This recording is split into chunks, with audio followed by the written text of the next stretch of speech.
Hello guys, I'm back with a new video. It's just something that I want to talk about after watching basically two videos this week.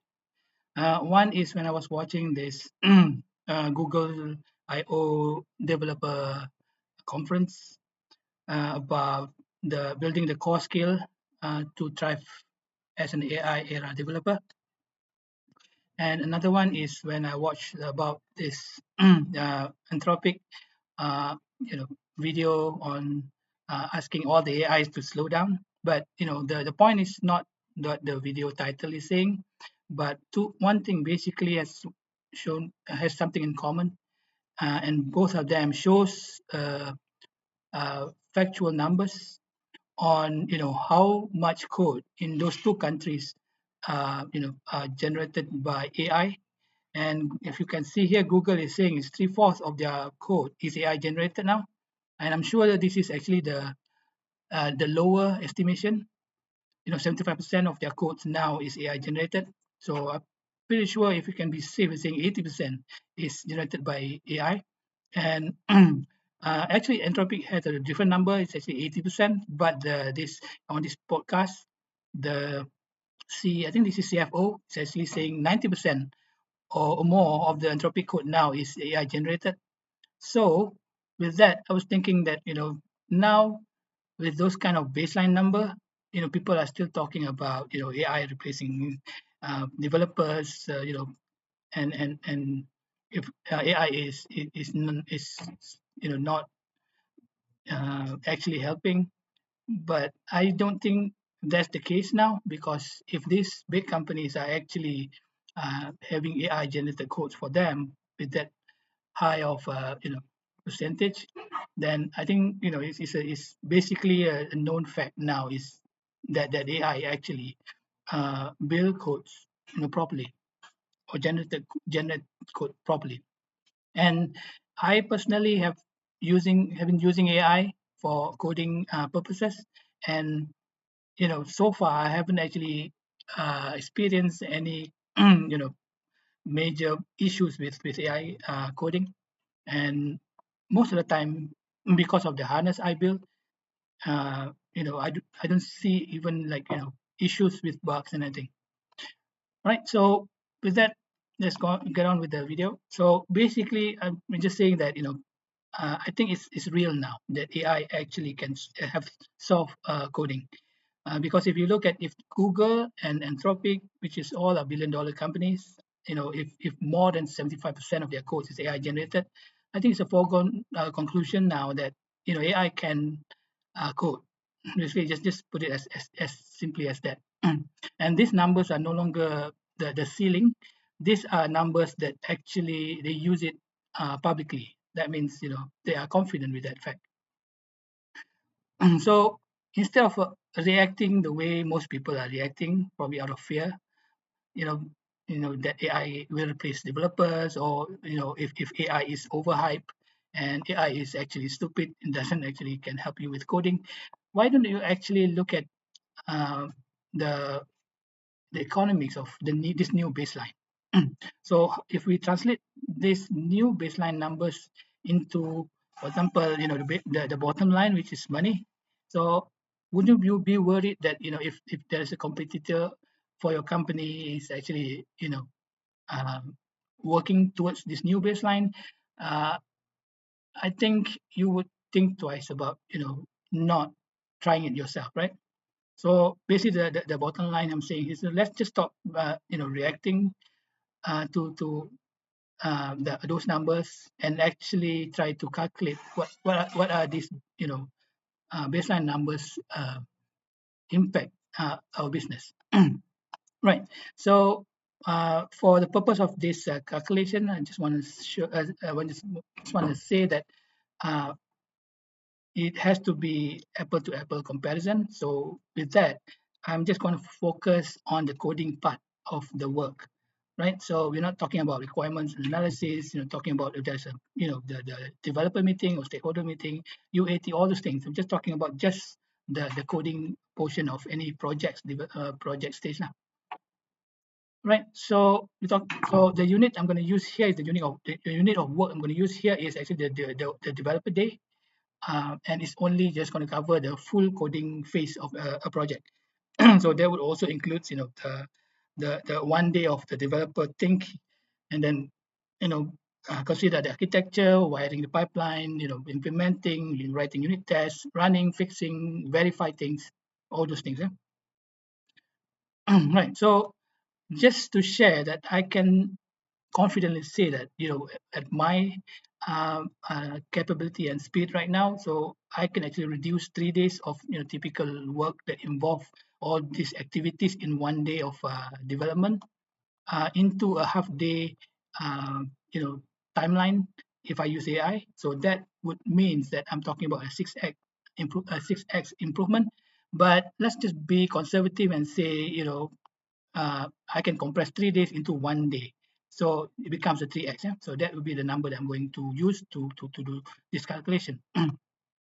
Again, the way I do this is because, or I can manage to get this kind of improvement, is because I have codified all my experience, all my knowledge into my AI harness.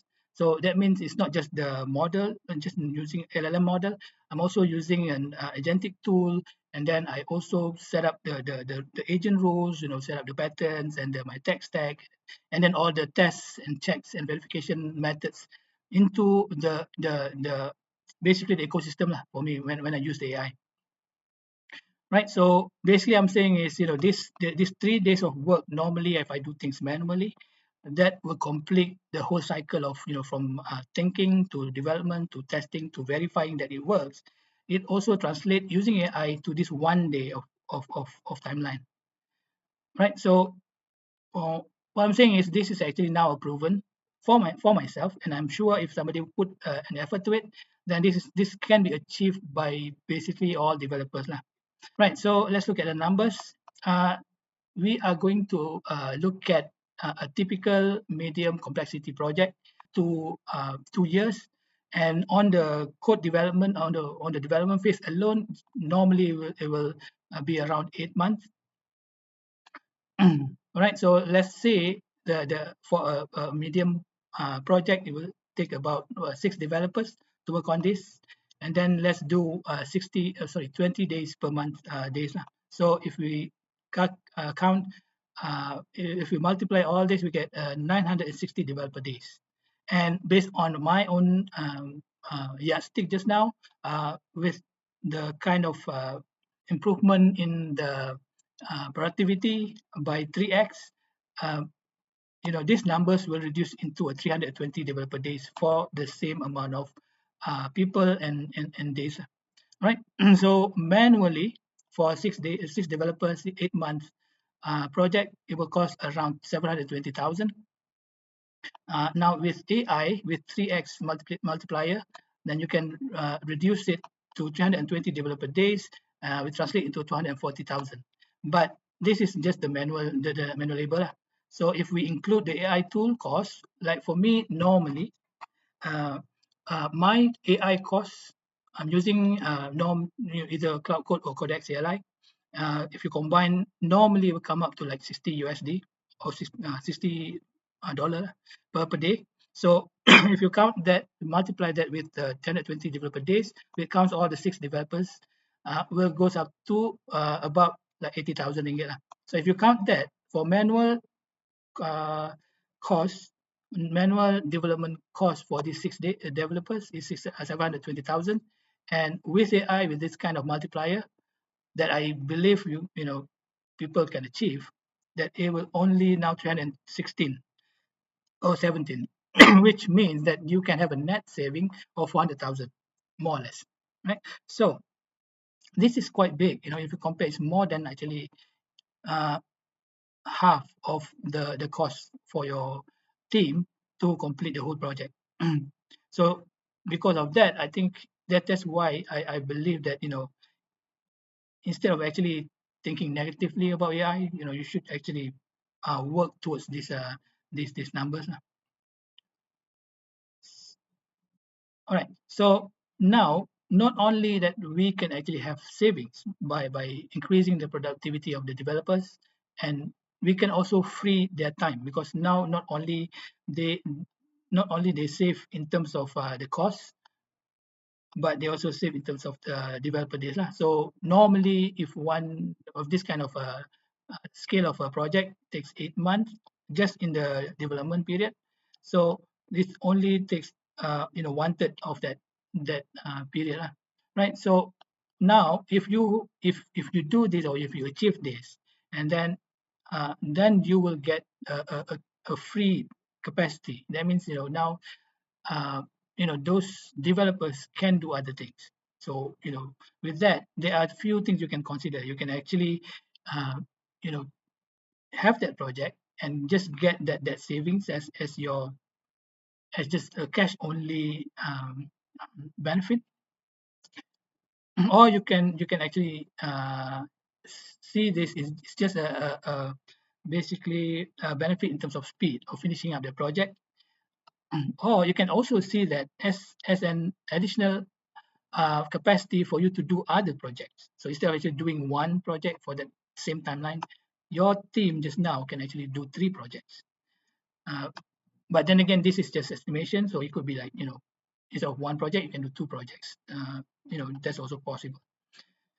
Right. So it was never about just saving money in one project. You can also see this in terms of a free capacity. Or now that your team with the saving on the time, you can also slot them to do something else, right? And if that something else also generate, you know, uh, revenue, then you can basically have a multiplier effect in terms of, again, revenue, lah.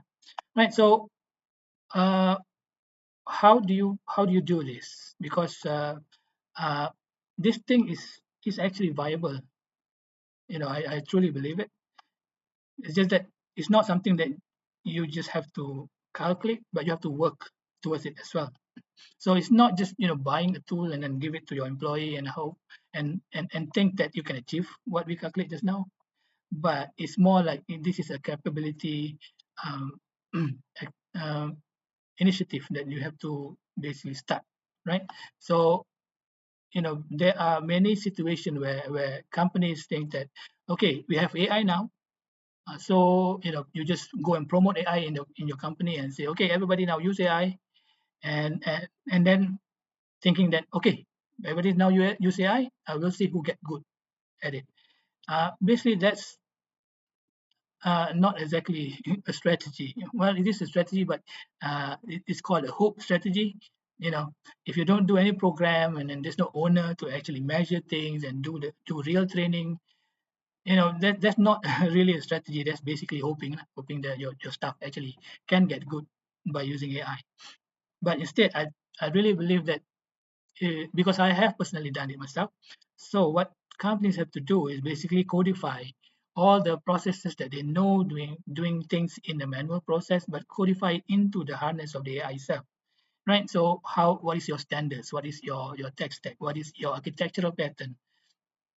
How do you do tests? How do you make sure that this, what kind of coverage the test should cover? Or if you're doing verification, what kind of definition of done that you need, a certain code needs to pass before you say okay, this passed the QA test, basically, right? So codifying the process into a harness is definitely one thing that you need to do. And also you need to level up the people. I mean, if you think because the developer themselves are busy, because not that they are not doing their own day-to-day work.